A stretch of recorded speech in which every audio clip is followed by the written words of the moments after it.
Okay, last week's Raw ended with, well, madness, mayhem, a new WWE champion. So today we pick up on that.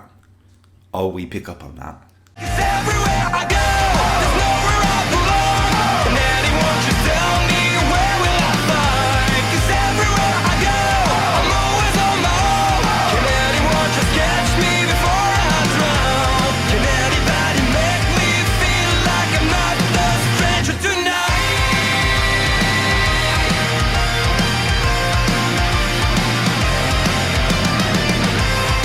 Hello ladies and gentlemen, welcome back to the channel, welcome back to another TW video. This is the 04 War and we are flying once again towards the Great American Bash. Raw this week should be a good one, should be a good one. We got John Cena versus Ric Flair in a submission match. Yeah, we'll definitely be picking up on that WWE title situation, don't you worry about that. Smackdown as well should be very, very interesting. A main event of Eddie Guerrero versus Punk. That's madness. So let's see how we get on. If you like the video so far, make sure you drop a like on this one too.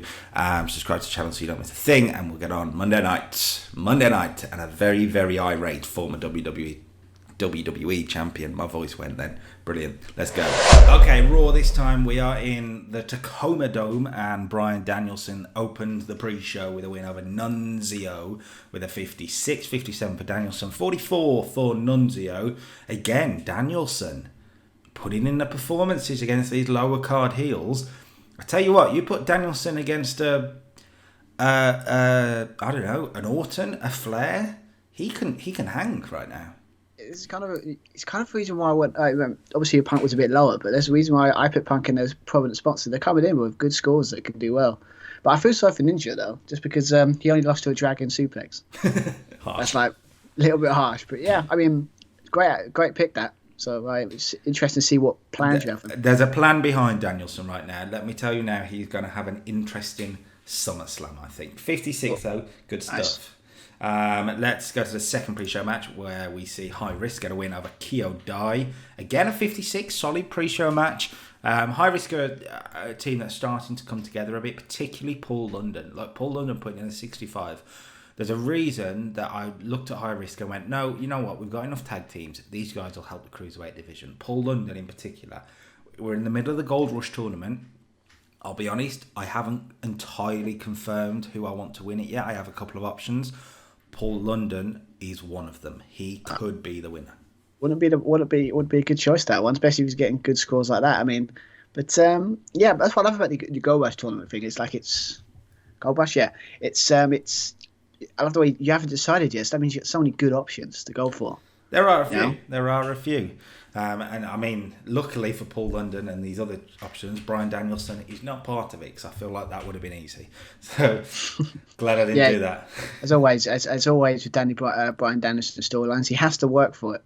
So, by the way, I'm keeping him as Bryan Danielson at the moment, but I may change him to Daniel Bryan when he officially makes his debut. I'm not sure yet. That's something I need to think about. Well, if you want to go full on WWE, change the name. I feel like it probably should be Daniel Bryan, right? Yeah, it just feels like if you're going to do it, you're going to have to. Yeah. Makes sense, but yeah, true. Anyway, let's go into the main show. We're going to open up with a very angry and very irate former WWE champion, the Heartbreak Kid, Shawn Michaels. Shawn Michaels comes out angry, wanting answers for what happened last week. I'm going to press next for an 89. All the people involved, you can see. Let's talk through it. He wants answers for what happened last week. And out comes, here comes the money, Shane McMahon. But Shane McMahon comes out sad, looking very apologetic. He apologises to Shawn Michaels and says, look, I had to do it. I had to do what I did for my father. Vince is now home and safe. But I am really, really sorry. Before they can go any further, the music of the Macho Man, the Raw General Manager, hits. Out comes Randy Savage, and he starts to clear it up a little bit. And he says, look, when I took this General Manager job, Shane McMahon and all of the McMahon family renounced their authority here on Monday Night Raw. So Shane McMahon didn't have the authority to make that WWE Championship match last week. That wasn't legal. Savage says. He says, I could call out JBL right now and demand that he gives me the WWE Championship and I give it straight back to Shawn Michaels. I could take the WWE Championship off JBL and make it vacant. Instead, out of respect for Shawn Michaels, what I'm going to do, sir, is whatever you want me to do, Shawn, is what Savage says. They go back a long way, right? And Shawn Michaels has been screwed. Savage wants to make it right by Shawn, and Shawn says, don't take the title off him. If anybody is going to take that title off John Bradshaw Layfield, it's going to be me. Shawn Michaels demands a rematch. A rematch, a title match at the Great American Bash. And he says, JBL talks about being a great Texan. I think he needs to prove it. And Shawn Michaels demands a Texas bull rope match for the WWE Championship. Savage says, done. Makes the match. And we think that'll be the end of the segment when Shawn super kicks Shane McMahon right out of his boots, just for a bit of revenge for what Shane did do last week. That kind of deserves it, though. What he did last week.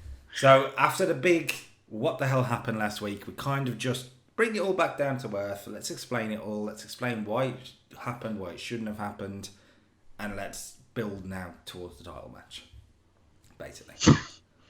Yeah, as I said, it's very old school, kind of like in the sense of like it's like taking a title midway through a reign and kind of doing it through kidnapping.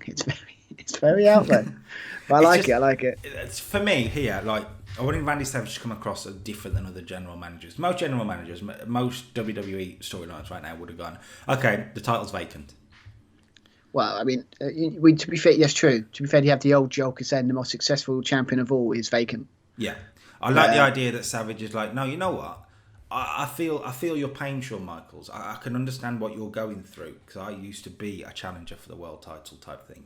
So I want to, out of respect, give you the opportunity to do what you want to do. And Shawn wants to be the one to take the title. We're going to have that big match at the Great American Bash. That if we win Raw this week, I can confirm it. That will be the main event. So it should be a good one. Good start to the show as well. I mean, yeah, with them three people in the ring, you should by far get an 89 is not a surprise. A lot of people will be asking, where's Vince? Wouldn't Vince be out here now demanding answers? Vince McMahon's a very clever man. Vince McMahon, in my mind, as a babyface, he's plotting. Let me say that, he's plotting. I suppose I've got to be honest. If only we had a situation like we did in Raw and SmackDown back in the day, where it's like, was it in Raw he was a baby face, and on SmackDown he was a heel? But unfortunately, we're not using Vince that way. Sadly, are we? No, he will be coming back as a baby face. Clearly, he's just been kidnapped. So he can't explain it. I mean, unless it was me, Shawn. I'm joking. It was me. Oh la la. Stop it. Right, let's go to the opening contest. The Undertaker takes on Test. Sorry, I need to say A-Train. Test for a 90. What a start. I mean, Taker's good, we knew that, but Taker getting a 90 out of Test. Wow. Obviously, it wouldn't surprise me if it's the kind of match it would just be Undertaker just taking a lot of beating from Test and he comes back and just really selling it. Yeah, I've booked it as a wild brawl, which has helped both guys. And what I've got written here is A-Train is thrown out by the referee for interfering too much, and that results in Test getting beaten. So Test is kind of protected in a way. Like, he had that big win over Taker last week. I didn't want to just 50-50 it, but at the same time, Taker needed this. Taker needed to just prove he is better than Test. Yeah, but look, Test still gains from it, hopefully, is the idea. Well, obviously we'll check on that, but yeah, you kind of, not offense Test, but you can't get him like two, was it? Did you get a win last week? Was it? He won in the 4-on-1. Oh, okay. Just you can't give him to like twice a week, because if you're doing that, then you've got big plans for him, and I'm assuming, obviously, not to reveal any plans. You're not exactly got like huge plans for Test. Test is a solid worker. That's all I say. Okay. So yeah, Taker gets a win. After the match, though, the Undertaker gets on the mic, demands 97, good segment. Demands that Brock Lesnar stop being JBL's bitch and come out to fight. The famous words you had to say. The word bitch. They love using that word because it's the only word. Here comes the pain. Brock Lesnar comes running out to fight. Taker and Brock brawl around ringside until finally officials break it up. Think 2015 SummerSlam when they did that big brawl thing and it was great on Raw and it lasted ages. This is what we're going here. Taker and Brock non-stop. Oh, do you mean the one where they actually escorted them out to the building and they still had them like separated? Well, we're not going that far because they will be involved later in the show. The idea is these guys can't stop fighting each other right now. Brock wasn't here for the last 2 weeks. That's why that fight hasn't happened. But if you remember, and this is why we spoilers for YouTube, this is why we're going to do a video package on next week to sort of go back to it. Because if you remember, Brock cost Taker and Kane the tag team titles, took Kane out of the game. Taker very much needs to beat the hell out of Brock Lesnar. Yeah, I mean, to be fair, you could always, if you really wanted to proper put the history in there, you can always bring up their feud in 02. That will come up in the video package next week. 97, good segment though, really good segment. And I'll say it now, not the last we will see of these tonight. Backstage, AJ and Booker T cut a promo on Martin Drac and Garrison Cade for a 62. That's really solid. I know Booker's in it, but that's really good. They laugh. They're watching the video back of a couple of weeks ago where Garrison Cade and Martin Drac were beaten up and Martin Drac was, well, bold for a strike, let's say. They're laughing at it at the bowling ball attack and they say, whatever threats Jindrak and Cade have got, bring it on. And that leads into the next matchup where AJ Styles goes 1-on-1 with, I can't remember his opponent, which kind of reveals the next result of the match, if I'm honest. I need to bring up something before you say it. I'm surprised you didn't bring up the whole thing that he doesn't have the balls to go against us. Oh, that's such a good line. It's just as well. I thought you didn't. I thought you didn't say it purely for the fact it's so cringeworthy. No, it's the point we're leaning into it now. AJ and Rob Conway though, a 63. AJ Styles putting in a 65. Really good performance again from AJ. Getting a win. I think this might be his first singles match on Raw, and he wins with a Styles clash over Rob Conway just to get him going on the TV show. So yeah, happy with that. But yeah, man. I mean, to be fair, you got was it Brian Danielson, obviously name now, getting good scores. Him, AJ, both coming in looking pretty, and AJ getting like a 66, 65. Yeah, 65 from AJ. Good performance from Rob Conway with a 44, but AJ carrying it. I mean, imagine 6 months. If you keep pushing away, 6 months, where AJ is going to be in good scores. There is a potential to it for sure. After the match, well, they told him to bring it on, so Garrison Cade does. Garrison Cade runs in with a bowling ball. Mark Jindrak wheels himself onto the stage to watch, because of course he's in the wheelchair, remember. So Garrison Cade runs into the ring with a bowling ball, but of course the numbers are against them. Booker T stops the attack. They clear the ring, and that leaves Mark Jindrak losing his temper on the stage. And as he loses his temper, he loses control of the wheelchair and falls flat on his face. I thought I was going to fall on the side, but I guess it didn't. Too much.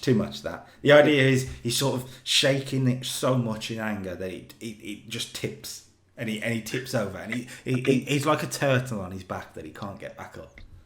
I can imagine it right now. I can see the image right now of just like it'd just be like, and if he acted it right, it'd be screaming in pain, like shouting so loud, everyone, even the person outside the building could hear it. Yeah, so much pain. Eric Bischoff and Garrison Cade try and help him up, of course, struggling to get him up, and Booker T and AJ Styles are just in tears in the ring, just laughing so much. I'm liking this. I gotta be honest. I can imagine this. Even I'll be laughing at this. I'll be like, "What the hell is this?"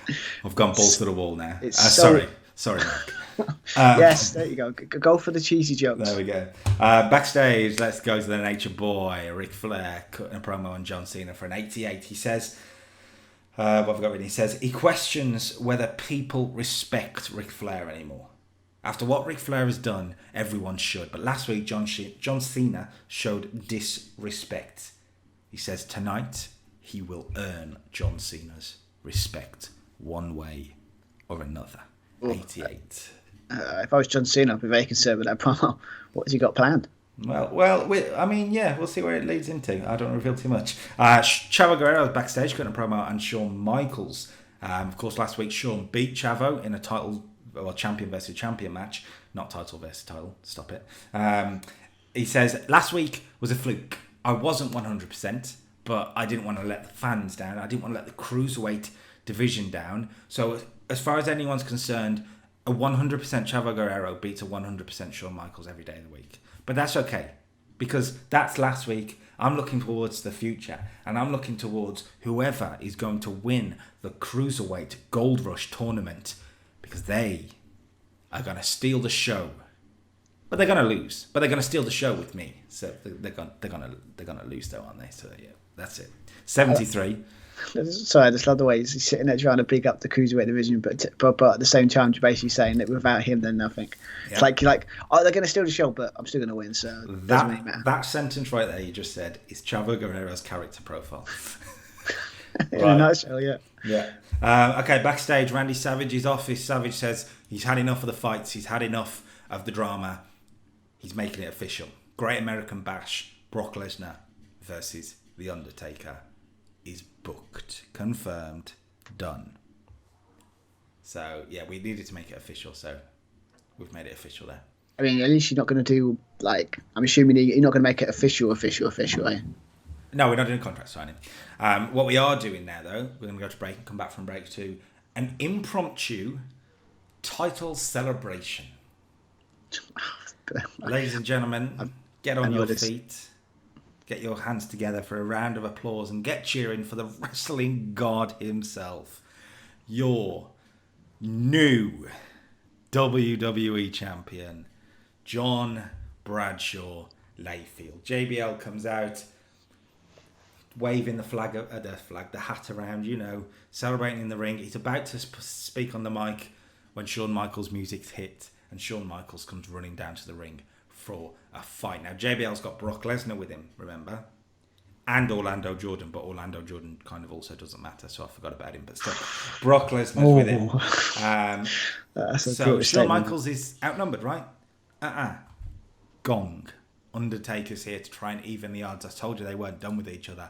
Taker and Brock brawl. JBL and Shawn Michaels brawl. And it looks like it can't be stopped. Officials can't stop it. And in the end, Randy Savage comes out with a microphone and says, if this doesn't stop right now, your matches at the pay-per-view are off. JBL, you will be stripped from the title. And JBL or Shawn Michaels will never see the title again. That brings an end to the brawling, to be fair. Kind of would. Well, yeah, I mean, I think Savage is I don't want to use the word. It's a very savage announcement because that's just on the nose a little bit. But yeah, I say basically you're doing the whole like storylines of like, yeah, you can't anyone even lays a finger on each other when it comes to like being like even punch one punch. That's it.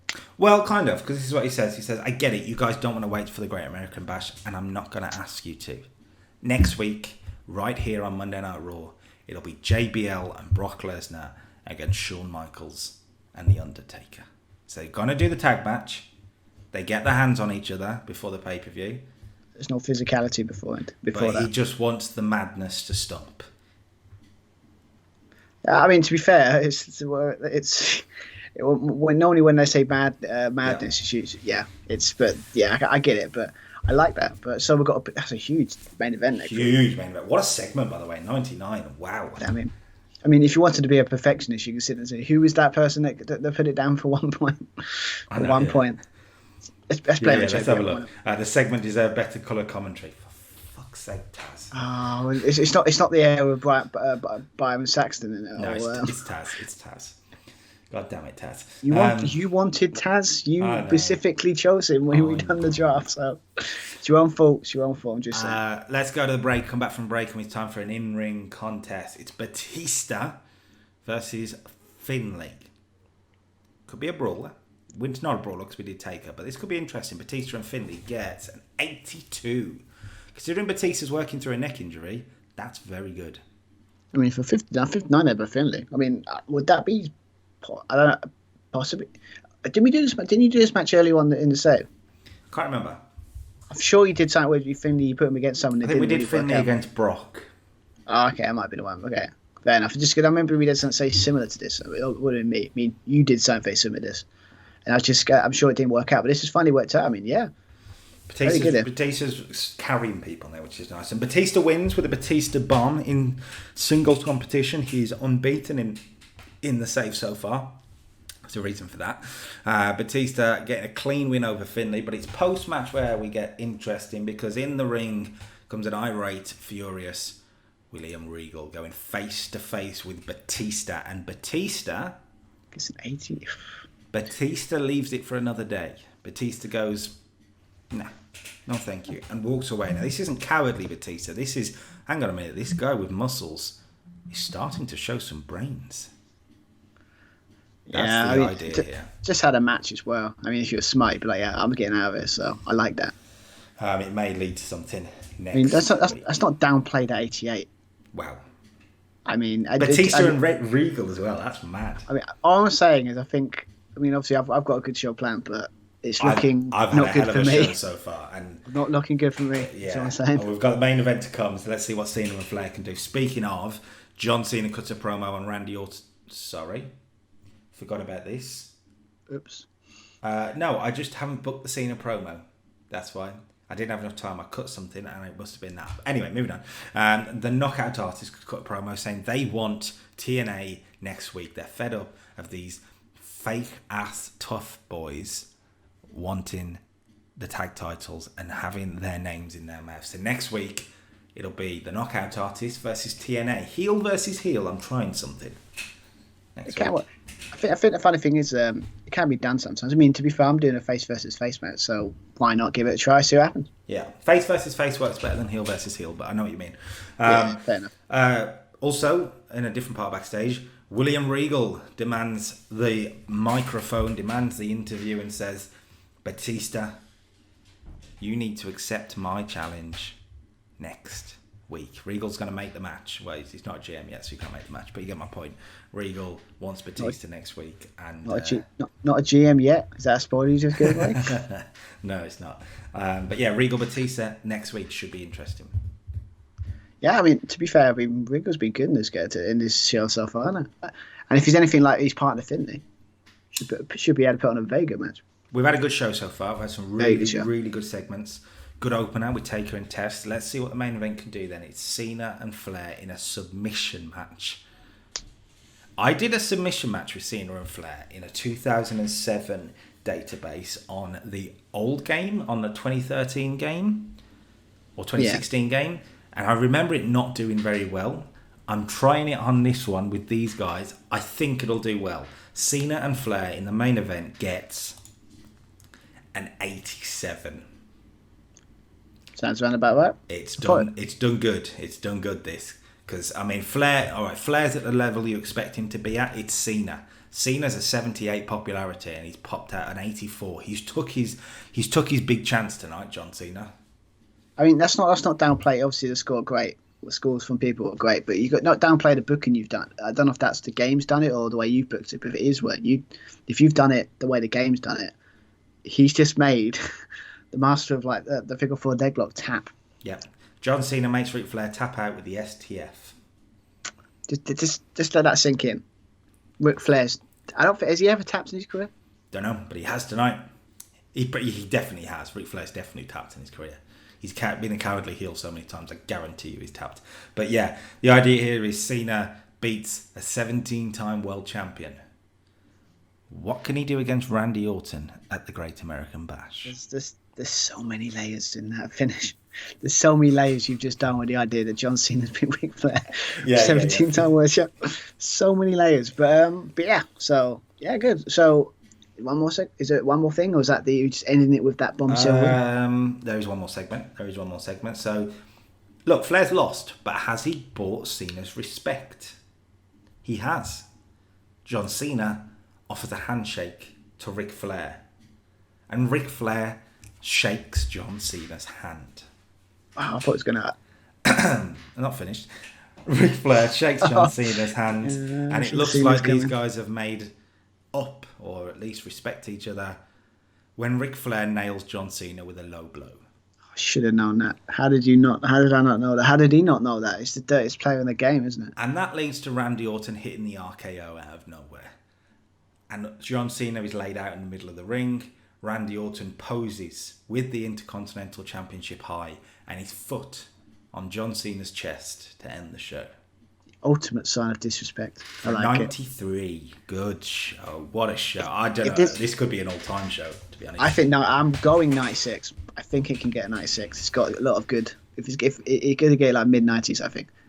I'll take a 92, 93. I'll be happy with 92, 93. Let's see. Monday Night Raw for week 3 gets 93. Happy. Very happy with that. That's a really good Raw. That's a very good Raw. I mean, especially, I knew I was in trouble with the first 2 segments, to be fair. I mean, and like I absolutely get that the star power, Taker, Lesnar and Shawn have carried the segments. But what really impresses me is we've had an all-time Raw in a lot of ways, with John Cena in the main event, Batista in one of the matches, AJ Styles with the other matches. Yes, Taker in the opener, but we've had 4 matches and 3 of them have got AJ Styles, Batista and John Cena in it. Yeah. That's impressive for the future. Yeah, I mean, for me, I'm looking at this guy, and this is what I think my show would be like in a couple of months, well, a month and a bit. Because obviously, what I'm doing now is I'm on that road of building people up like that. It's just obviously you've done the work early, while I went big and have to work my way around. But yeah, 93, that's still good though. I mean, very good. I mean, I would say, is that the best show you've done, or is it equal to the best one you've done? It's got to be up there. It's got to be. I think we had a couple of 94s, but it's close. Considering the people, like the 94s would have had Shawn Michaels in the main event, or Brock Lesnar in the main event, or Undertaker in the main event. To have Cena get his big moment in the main event and get an all-time great show, I'm really pleased with how John Cena's coming along, and it's a big few weeks for John Cena. So he's test 1 complete, John Cena. Interesting. Well, by that last comment, I'm very intrigued. But yeah, 93, good score. Okay, SmackDown kicks off on the pre-show. Wow, Scott Steiner carrying it, but Chris Masters, we're getting a look at him, the masterpiece himself, putting in a 17, so that's not bad. But Scott Steiner really does carry him to get a 48. I know, but I was expecting it. I just obviously, when it comes to Steiner, you know, hit and miss. Obviously, if you hate the man with like vengeance, but yeah, I was expecting to get at least a 20 or 30, but 40, was it 48? That's very good. Very good. I mean, the only problem is you couldn't put him in a segment now, but that might be the problem. But I'm intrigued. I'm intrigued by Chris Masters. Might be an option. Has very, very good stats. We were just saying he's someone we'll be looking at in the future, I think. Yes, we will be. So yeah. Scott Steiner gets the win with the Frankensteiner. This game doesn't know. The game just doesn't know. No. I mean, I'm assuming that now. Just no. Yeah, okay. Cool. That's anyway, second pre-show match. You want to look at something else in developmental. So, say hello to Carlito Caribbean for a 52. Carlito's better than Chris Masters, fact. Well, it looks like if you have a choice, you might have to battle out who gets Carlito, right? That's not cool, man. I know. Well, yeah, I mean, Rikishi obviously... wait, what does he win by? The rump shaker. What's that? Is that the bit when he goes top it up? And I thought that was the Vader bomb. I don't know. I think it's like Naomi's thing. I'm looking it up. I mean, that's just... I'm the thing. I'm looking it up. What is... Is it going to be a situation you're going to search and then you're going to find out it's something really weird and it doesn't seem to be there, so let's just ignore that it's happening. Okay, but either way, that's not really the discussion of the match here. It's more of the 52. Rikishi's got a 52. That's good. It shows you if you put these guys against people that are in their 50s or 50s or 50s or 60s, put them in a match. They could produce a match that could be on the main show and actually do all right. Yeah, potentially. So good stuff on the pre-show. We open the main show with the World Heavyweight Champion Eddie Guerrero, joined by a few friends for a 94. But to be fair, Eddie Guerrero, high level, Edge, high level. I know, but I really thought CM Punk could bring that down, and he hasn't. That's impressive. That gives me a lot of hope for the future. If you're putting CM Punk with these two guys that are really high and really good, and you could say he's holding his own. But yeah, so obviously Nightfall, great score, as you expect. Love to start the show off with a high rating there. But yeah, so obviously got Eddie Guerrero starting the show, talking about because obviously CM Punk has some really harsh words to say towards Eddie Guerrero. What surprised me that he was fed these lines by Paul Heyman, because it's kind of what he was saying during the time as well. obviously Eddie Guerrero, he's a drug addict, former drug addict, and someone like that shouldn't be world champion, and it should be someone straight edge, because obviously it's all about role models, isn't it? But I like the idea of Eddie Guerrero's gone, okay, yeah, that stuff got to me. Like, yeah, you said that to me, and I had to think about it. It's like, but you forget that if you said that a couple of years ago, that really would have got to me. But this is a different Eddie Guerrero now. I am a world champion, and it won't work. And I know how good I am. Yeah. So if you're trying to play mind games with me, it's not going to work. So then obviously CM Punk comes out and says, basically, like, it's good, kind of like saying, like, basically CM Punk goes, what you say, the words mean nothing. The old saying, once an addict, always an addict. And tonight I'm going to prove why. Straight edge means I'm better than you. I'm sure that's his ROH theme. I'm sure that's what you're saying, ROH. So I use that. And then obviously it's a simple problem here, and then obviously it looks like it's going to be a fight incurring or something. And then Edge comes out, because obviously I don't know if I've set this up before, but I want to set this up now. The idea that Edge is like, they're facing a Great American Bash, but until then he's going to have his back. So literally until the bell rings or that contract is signed for that match, Edge is going to back him up. They have so much respect for each other, type thing. Yeah. So he comes out and says he can't wait to fight him. He promises Eddie that he'll be by his side into the world title match. So he kind of comes to the ring and says, well, I've just talked to Mick. Obviously, everyone's kind of been like, obviously, as you said before we recorded, yeah, where's Mick been? He's disappeared the last couple of weeks. But yes, obviously, he's been talking to Mick, and he says to stop from this Extreme Alliance, because let's be honest, the Extreme Alliance is probably going to get involved, because that's their MO, isn't it? Yeah. So it's to stop them in getting involved, Mick Foley has put me as special enforcer on the outside to make sure that this match is a fair one-on-one match between both of you. And obviously, CM Punk is not happy with this, because obviously he thought he could maybe cheat a way to win, or see if he can get a cheeky win. But yeah, so basically the story about this is basically Edge has got Eddie's back, but until the Great American Bash and no longer. Basically. Pretty much, yeah. Yeah, great start. 94. Let's go to the opening match. It's Rhino versus Lance Storm for 79. But we're on here again. Look at that Lance Storm numbers, man. If anyone gives me any credit for any of the booking I've done, right, you've got to give me credit. I've really tried to push Lance Storm in this side. I mean, no, I'm joking. Stone Cold's here, so be careful. I mean, I was so tempted to put him with Lance Storm just for a joke, just to be like. But Lance Storm getting the win with a super kick though, and 12 minutes. I mean, Rhino 65, not bad at all, like you'd expect, but Lance Storm 78, and it's just a simple match as well. That's what's so great about this. Not overbooked, nothing storyline necessarily. No, I mean, to be fair, it says super kick, but the finish I've done is basically a situation that Rhino goes for the gore, walks into a super, basically tries to go for the gore. Lance Storm hits a super kick out, super kick, boom, 1, 2, 3. But yeah, again, it's just Rhino, I think, is the MVP of this, my booking, because you put him against anyone, the big numbers guys, he can deliver. He can hang, which is good. Post match though, well, it's time to play the game. 91. What's going on tonight? What's going on here? I mean, obviously, this is all not Triple H, or maybe because, just to point out, obviously we've had problems with Triple H. We've done what anyone does to make anyone happy in wrestling. What did we do to make sure that he's happier? We gave him money.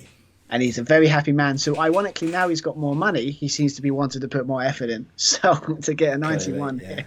But obviously, this is a simple stuff here. As Triple H comes from behind, attacks Lance Storm with a sledgehammer, takes him out. As you Triple H, that's what he does, isn't it? But then obviously he grabs the mic, and he says he wants a rematch with Lance Storm, because obviously he's fed up with these snaggins. Obviously, last couple of weeks he's been trying to get people to take him out.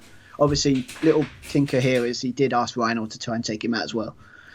But I didn't want to do another segment explaining it. He didn't have to. You know what I mean? Yeah. Just say it was said on commentary or something. Yeah. But yes, it was kind of interesting saying, he's obviously knocked out, but you can still hear him. Picks up the mic and says, "I want a rematch with you." But if I'm going to have a rematch, it's going to be on my terms, and it's going to be a match of my choosing. And yes, and he kind of said, but I'm a fair man. I'm not going to. I'm going to give you a week to think about it. So enjoy, and find out for like wait a week to find out your answer, because obviously at the moment he's knocked out cold, or he's on the floor. But I like this so I like this line at the end where he says, so enjoy being in as much pain as possible.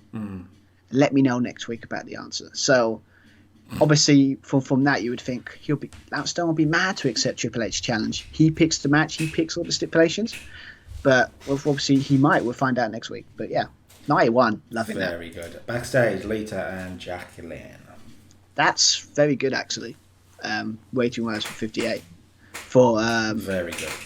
Yeah, I think again, women's slow build, but this one I've kind of again, this sets up an interesting match that I don't think they were doing on the what was it, women's in 04 really type things, but this is kind of a situation of I was going to do it in the ring, but then I thought, okay, let's do it backstage where Lita confronts Jacqueline, kind of confronts her, going saying kind of sitting and going, I understand why you've done what you've done.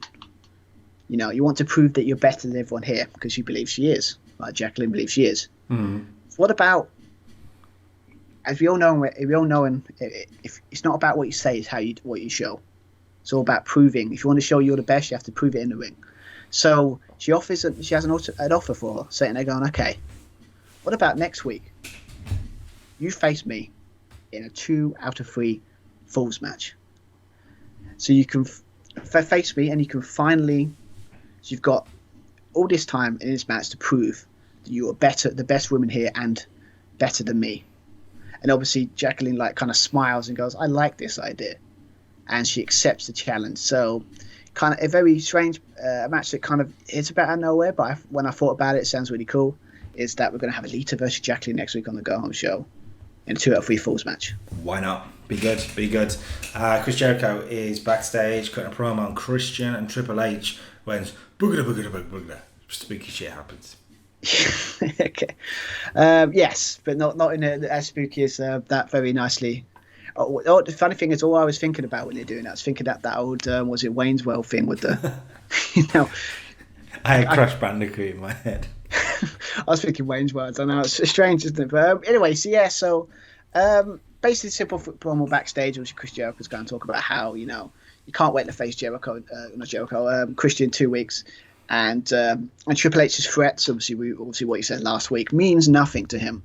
He's had to put up with Triple H's threats for years, and 9 times out of 10, nothing happens, or something that's not in the way that it always backfires on Triple H. But yes, obviously, and he can't even and kind of a nice little thing to Triple H saying we can't even win a match against, like I said, let's put that little sting like you can't even beat Lance Storm. That sounds horrible, but ouch. But yeah. it's Jericho is always been a cocky little kind of he can say that kind of stuff, but it wouldn't be heelish. But yes, and he kind of warning to Christian saying you will pay for turning your back on me and what you did to me, and I cannot wait in 2 weeks to face you. But when I say spooky, it's not spooky. It's just like it's a bit goofy in a way. It's like all of a sudden he finishes talking, and all of a sudden like light fitting or something falls from the top of the roof. Right. Almost hits him.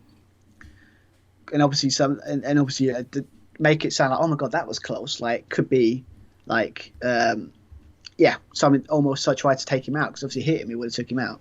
Type situation, or like the scaffolding thing, and someone pushed it down or something, just got out of the way. So is it going to be revealed to be someone who looks like Eric Rowan? Possibly, maybe, or maybe someone with a beard. I don't know.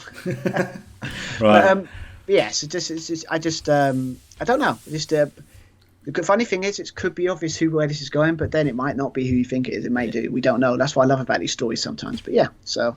We'll see. 84, good stuff. Mick Foley's office, he's back. He took to Paul Heyman for an 82. Yes. I mean, this one I'm kind of tempted to do a thing where Mick Foley said he's been on holiday for like 2 months or something. Yeah. Just because it's such a Mick Foley thing. Like, I'm really tempted to even do a thing where he's come back and it's obviously he's gone somewhere like Hawaii. Yeah. And he's come back and he's got the Hawaiian shirt. He's not even wearing trousers. He's wearing like the shorts and everything. He's wearing the sunglasses. He's just come back. Over him. Yeah. He's literally just come back, literally from Hawaii. Because you know, and why not? If anyone could do goofy, it's Mick Foley. You know. True. So so this is kind of a situation. It's like he's in his office, just come back from his holidays. Paul Heyman walks in, kind of obviously absolutely fuming, with Mick Foley, because obviously putting Edge as the enforcer. Absolutely, like, so he's not happy. Mick Foley's like, he's I've been away, but I've seen what's happened. I'm sick to death of your group trying to get involved in matches. So I've laid down the law, and Edge is going to be enforcer to stop you guys from getting involved. But being Mick Foley, I like the idea to have a situation like maybe he's just why he's been talking, raving Paul Heyman. He's got like a note on his he's been reading a note from a certain tag team, and while he's reading it, he's just and afterwards he goes, Paul, before you go, I've also got some more bad news for you. You remember, you might have forgot, but as your clients are the tag team champions, and the Dudleys are the number one contenders. So they've asked me for the request for a tag team title match tonight. And because I'm in a very happy mood, for a very relaxing holiday, I'm going to grant them it. And also, from even more bad news, Paul, that match is next. Oh my God. And basically, Paul Heyman's like, it's like, he'll be like the face of a man that's absolutely like thinking, why did he just... Saying to Paul Heyman, like, he's got Mick Foley going, wish you were just back on holiday. Why did he have to come back? Because they've ruined... Good soul, why are you... Yeah. It's like when the substitute teacher there's a substitute teacher, and then when the actual teacher comes back, you can't get away with all the shit you've been doing. Basically, yeah, yeah. I can see it. Right, then, so the next match is for the WWE Tag Team Championships. The World's Greatest Tag Team won the belts from the Dudley Boys. Can the Dudley Boys get those championships back? Can they become champion boys again? Stu, your winner. Winners. Yeah, got to use the correct saying. And still WWE Tag Team Champions for a 65. 65, good stuff. Yeah, pretty good. It's a little low, actually. Charlie Haas brings it down with 63. Everyone else, Shelton Benjamin 73, 73 from Bubba, 76 from Devon. These guys love a brawl, the Dudleys, don't they? Yeah, I mean, pretty good, but it's because I haven't done much. Charlie Haas got to start doing more stuff with him, because he actually is really good. Mm-hmm. If he's getting 63, you put him against someone like an Eddie Guerrero or like somebody. I think he did it a couple of weeks ago. He gets good scores, so I need to do more of him. But yeah, I know it sounds like it's a crazy random match that I've just sprung on everyone, but I think I think when it comes to it, at some point, I might have to do something with the tag titles, because obviously because of the whole US title scene thing, they've kind of been lost in the shuffle. That's my bad. But no, I just thought, because obviously Dudley's they did win that match a couple of weeks ago, and we've got to have a tag team, and why not have it here? So, but yeah, it's a good match. But the kind of finish I've gone is Dudley's tried to do a 3D, but kind of Shelton Benjamin kind of finds a way to get out of it and hits a Hurricane Rana for like a quick pin on, like, let's say Devon. Let's see, Devon gets the pin there, and does the pin, gets flash pin 1, 2, 3. Yeah, so they still retain their titles. But again, I do have a nice little interesting storyline with the Dudleys, so it's not a complete terrible. But 65, yeah, I think it's pretty good. I mean, for the tag division, I mean, is it? I don't know what they got at WrestleMania. I can't remember. I think it was around about that. It's about high level. Yeah, it's pretty good. Post match, Paul Heyman, Shelton Benjamin, glass shatter. 87. Love it. This is the score I was expecting last week. I've got to be honest. But I mean, what I love about it, this one, I was going to do like a whole like promo, like you know me. It's probably sometimes annoys you, because sometimes I just like rambling on, because I do like a good promo, and I do like writing a lot of promos.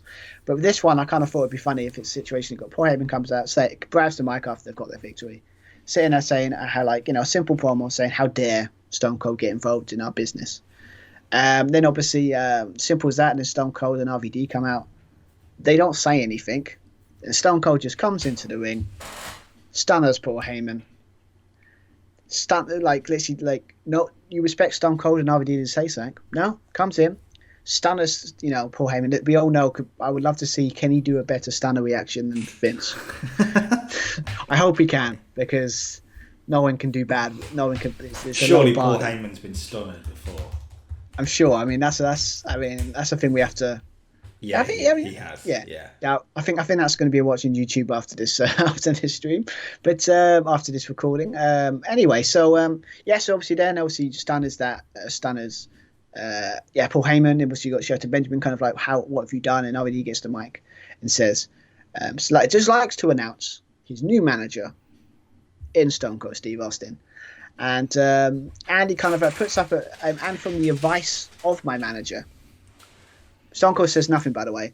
Stone Cold doesn't have to say anything. Stone Cold's just staring at Shelton Benjamin like. I'm gonna stun you. Just waiting. He's got literally. I could have just done a promo, but to be fair, if you're going to do a promo, Stone Cold has to be by himself with someone. Yeah. I just think if he did a promo, it would take the shine off RVD. In a way, Stone Cold's all about the facial expressions, anyway. Yeah, exactly. He's literally made his name off that, isn't he? with the seething eyes and everything. Yeah. But but this is kind of advice of my manager, my new manager. I fed up of you, Shelton Benjamin, getting this. I'm fed up of that CM Punk thinking he's all that just because of he's with you guys and all that. So you know what? As I am a fighting champion, and obviously my manager is the ultimate for fighting the odds. And in 2 weeks at the Great American Bash, you, Shelton Benjamin, are going to face me for the title.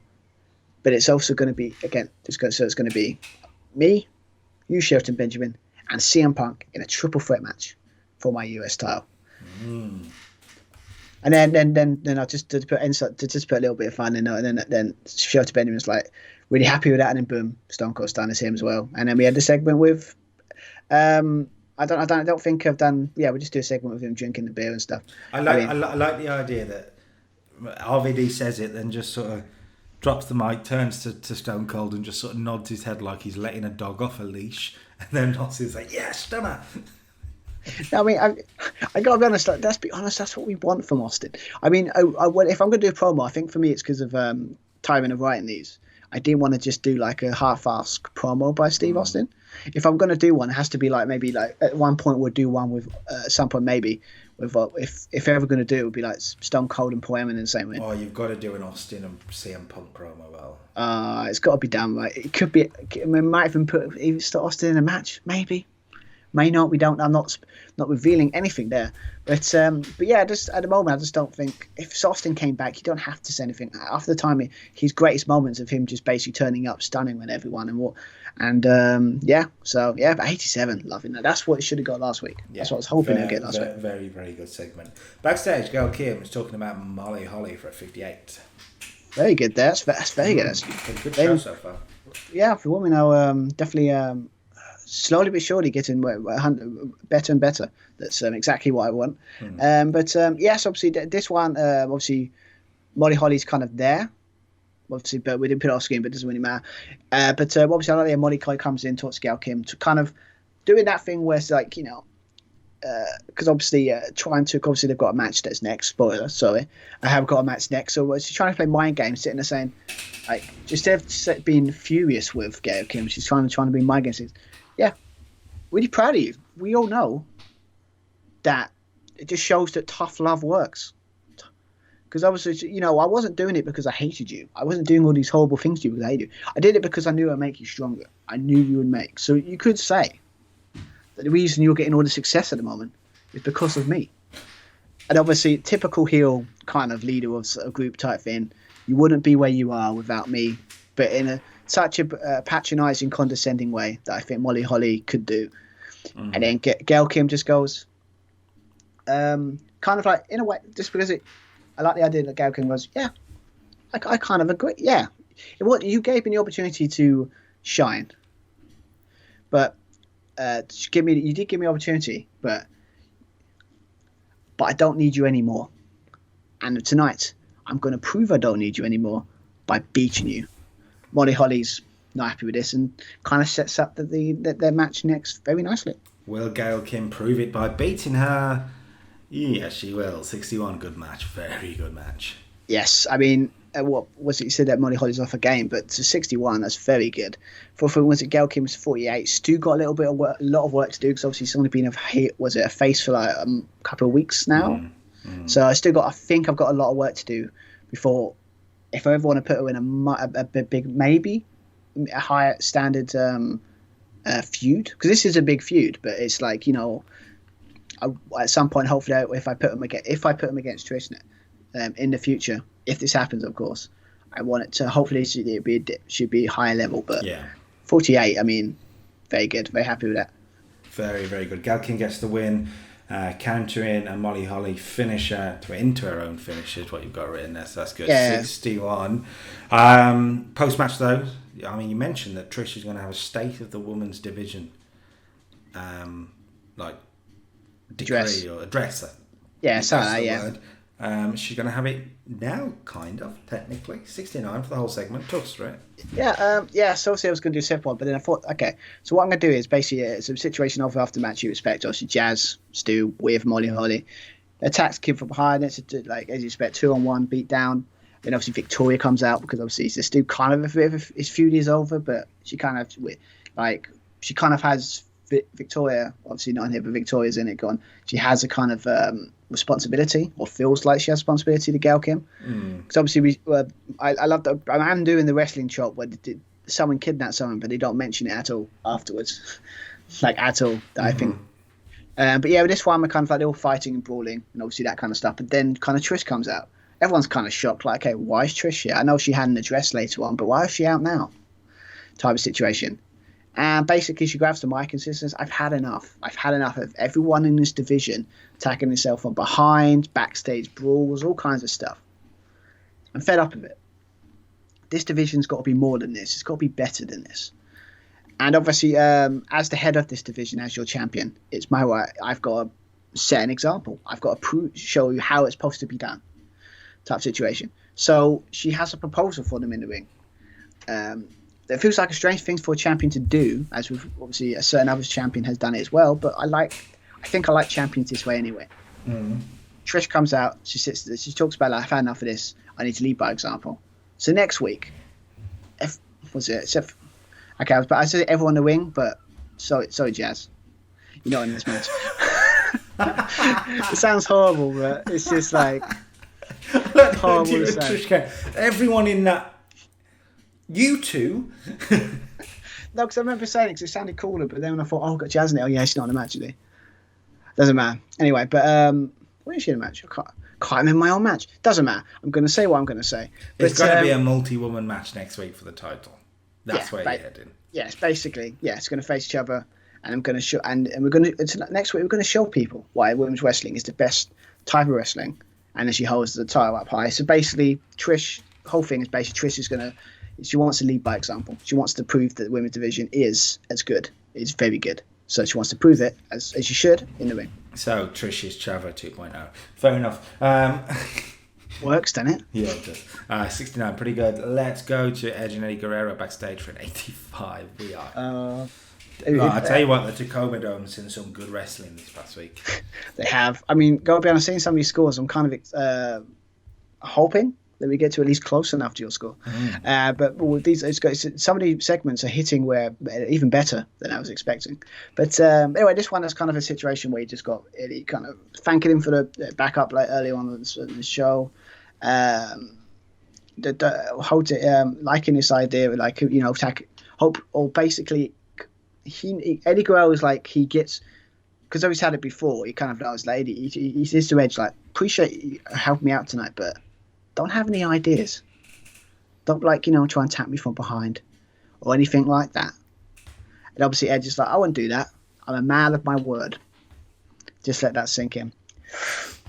It's that I'm not saying if I will or will not, but if someone says I'm a man of my word, trust me. Never trust him. Mm-hmm. So Never trust him. It's like when they go, I need to win that title. You fucked, mate. You fucked. Right. Christian is also backstage. Asked about the earlier incident with Chris Jennifer, and Christian's the best promo in the world. Apparently it is, yes. No surprise, because he actually is really good. He's actually not bad on the mic actually in real life.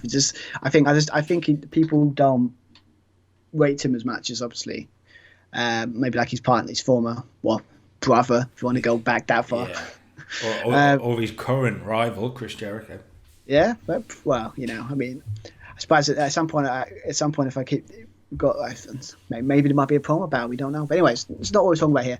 Basically, it's Christian just basically was asked about what happened to Jericho early in the night with the thing on scaffolding. Obviously, Christian's going, I had nothing to do with that.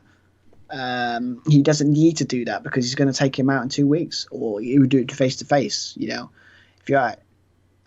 But you know, it's not the kind of thing I would do. But it's not. But I like the idea it's Christian saying it, but it's not very convincing. Everyone's like, it's always, it's probably obviously is him, but maybe it might not be. But like, you know, the little doubt that it probably might be him. You know, like, but you know what I mean. Like, you know, I like that kind of stuff. But yeah, 90 G's. Christian's got to be like, if we had promo scores, I wish we can have these on these. I would love to see who got like who's consistently got the best promo, like, or segment scores. Yeah, that's something I wish, like top 100 segments as well. Yeah, would be nice, because it would be fascinating to see who's done who's done more consistently during these saves so far. But anyway, so there we go. Sets up for. Yeah, well, it's main event time now though, so this is a match most people. I mean, I say it's a dream match. It's a match that actually happened in the IWA in 2003-ish, 2002, when Eddie was fired by the WWE. But we're going to see it now. Eddie Guerrero versus CM Punk in the main event of SmackDown gets an 83. Wow. That's really good. Well, I was expecting it to get, to be fair. I was hoping, obviously, like anyone, that maybe they can cork out maybe to get like an 85 or 6, but 83 is still good though. I mean, like was it an 89 there by Eddie, like 61 to get that? It's very impressive. I mean, but again, it's just like you give CM Punk credit though. Like, we've put him in 2 big matches recently, and he's got some good scores. You know, he's been involved in some good stuff. So, as we all know, what's going to happen in the real life future, like he's one to watch. Yeah, lots of people involved in the finish though. Edge, any special enforcer roles, stopping the Extreme Alliance. Ignore what it says there. The idea is stopping the Extreme Alliance, right? Spears everywhere, leading to Eddie being Eddie. Yes, I got to be honest. I got to do more of these. Like, I do love it. It's like low blow, like referees like sitting there going Edge, like spearing everyone. Edge is like they were refs distracted, because you know how refs work in wrestling. They get distracted when they need to get distracted. You know, it's almost as if it's planned, but I know, predetermined. Well, maybe I don't know. Nah, stop it. You're talking nonsense. But anyway, but yeah, it's obviously low blow. They obviously on the floor, and then it goes to the top. Does a bit of the Eddie, the Eddie stuff. Got to be done. And he goes to and then he does the frog splash, gets the pin, gets the win, and yeah, I mean, obviously the segment at the end is not the segment about this match. We're talking about it a little bit, but basically it would be the end of just like situation of Edge comes into the ring, and then Eddie Guerrero celebrates, turns around, bumps into each other, and they're all in defensive mode. Like you would be like Eddie, and he looks to him going, I know, like you can see in his eyes that something's wrong here, right? Because he's no one's that nice when the world title's on the line. Going to be right, so there's got to be something there. Obviously, I know I'm teasing here. It might happen, it might not happen, but I like that little thing that like Edge is being too nice here. He's being too respectful. Really, yeah. So obviously maybe he's got a plan, but again, that's not the end segment. No, end segment. We go to the parking lot for an 84 with Chris Jericho. Yes, this is ripping off kind of a storyline they did years, the most famous storyline of all time. But I thought to myself that why not do it? I find it ironic that Stone Cold Steve Austin's on the show and we're doing this, and I'm doing a segment that's basically the guy that made this one famous, right? And Triple H's on the show, makes you think, doesn't it? But yeah, it's a simple one. But I like the idea.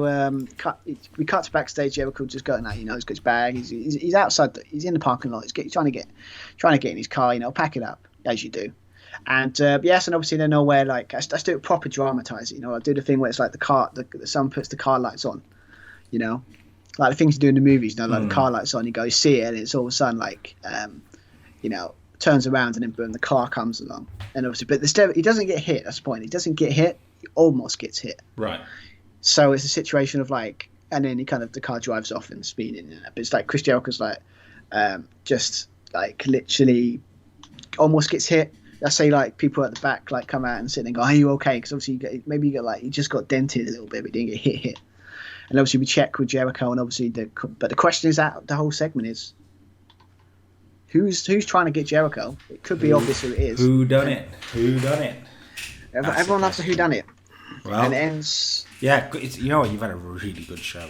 93 to beat. I don't know if you'll quite beat 93. If I get better than obviously last week was 85. I reckon you're looking at a 90, and it's a good show. It's a I'll good take 90 show. I'll take that. Yeah. I just some of these segments done really well, so yeah, I'll take it. But let's find out. It could be more. Let's find out. SmackDown gets an 88. That's harsh in a way.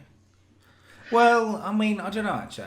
94 though. Yeah, I think it's the main event. Could have got you to an 80, but it is main event focused. The main event getting an 83 and not an 85 probably is the reason. Yeah, I think the problem because again Eddie Guerrero's like against. Nothing against Eddie Guerrero, but I think he has hit his peak, so he hasn't moved at all since that. It's not just that. It's a good match, but it's a good match for CM Punk. Punk probably isn't ready to be having world class main events for you yet, but it's still a very good main event considering CM Punk's in it. Yeah, you got to put. I think for me, you've got to put him in them prominent spots. Yeah, maybe he's not ready to obviously. He's not ready to beat him yet. No. But he's ready to be. I think he's proven the last couple of matches he's very good to be. To get, like I said, it's like to get an 83 and a guy that's been in the company a month, 2 months.